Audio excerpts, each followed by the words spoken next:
Hi Jason's learners, welcome back to Jason Translation YouTube channel. So we're coming back to you with a new video. I'm so happy that I can give you a new video, and this video will discuss and learn together around tenses. So in this part, what you are going to learn is how to ask using simple future tense. Sebelum kita membahas bagaimana cara bertanya menggunakan simple future tense, ada baiknya kalian memahami kapan tenses ini digunakan. Jadi sederhananya, kita gunakan tenses ini saat kita hendak melakukan sesuatu di masa mendatang, yaitu konteksnya akan sajalah. Susunan kalimat dasarnya ialah subjek, lalu kemudian will, lalu dan verb one. Contohnya, Simon... bukan Simon sebenarnya. Simon is not coming yet. I will call him.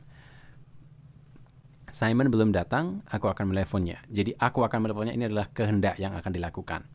Jadi pada dasarnya bertanya dalam bahasa Inggris simple future tense sangat mudah. Cukup pindahkan model auxiliary will ke depan sebelum subject. Contohnya seperti ini. Bertanya dengan yes no question. Rumus simple future tense dengan kata kerja asli. Semisal menjadi will, lalu kemudian subject, lalu kemudian verb. Perhatikan contoh berikut. Kita menggunakan bentuk dialog. For example, here's the letter, will you sign it? Here's the letter, will you sign it? Ini dia suratnya. Apakah kamu akan menandatanginya? Kita bisa menjawab pendek seperti yes I will or no I will not. Tapi kita juga bisa menjawab dengan cukup panjang, cukup detail. Yes I will sign it. Or no, I will not sign it, but you. Ya, aku akan menandatanganinya, atau tidak, aku tidak akan menandatanganinya, tapi kamu. Itu untuk jawaban panjangnya. Contoh yang lain, semisal seperti ini. Salim has confessed his mistake. Will you forgive him? Salim sudah mengakui kesalahannya. Akankah kamu memaafkannya?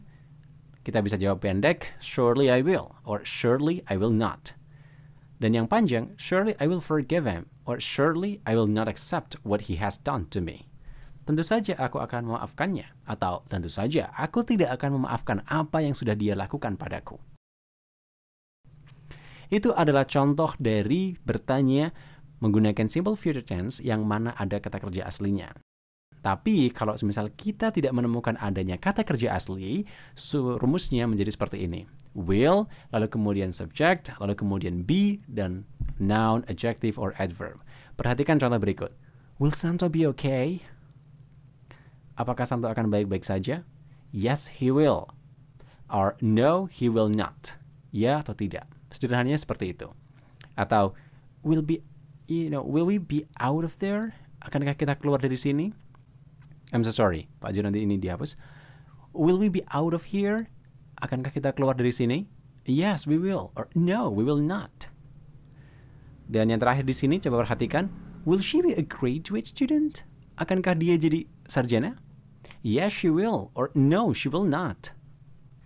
Oke, itu adalah cara bertanya menggunakan simple future tense baik dari nominal sentence ataupun verbal sentence.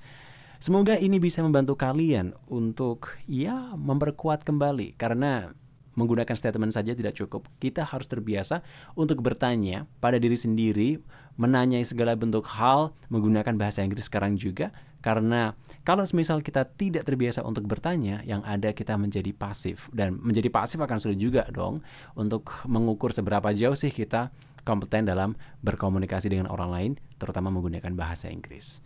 Oke, jadi itu saja yang bisa kita jelaskan, dan kita akan ketemu lagi di video yang lain. So, see you international and sociable people. Bye! Daftar sekarang juga program fundamental dari Jason Online English Course. Program yang akan membantu kamu belajar bahasa Inggris benar-benar dari dasar. Dengan mengikuti program ini, kamu akan dapatkan berbagai macam benefit, mulai dari waktu, sistem belajar, dan juga tutor yang berpengalaman. Tunggu apa lagi? Karena kamu butuh belajarnya saat ini, maka daftar sekarang juga. Info ada di bawah. Cek deskripsi. See ya!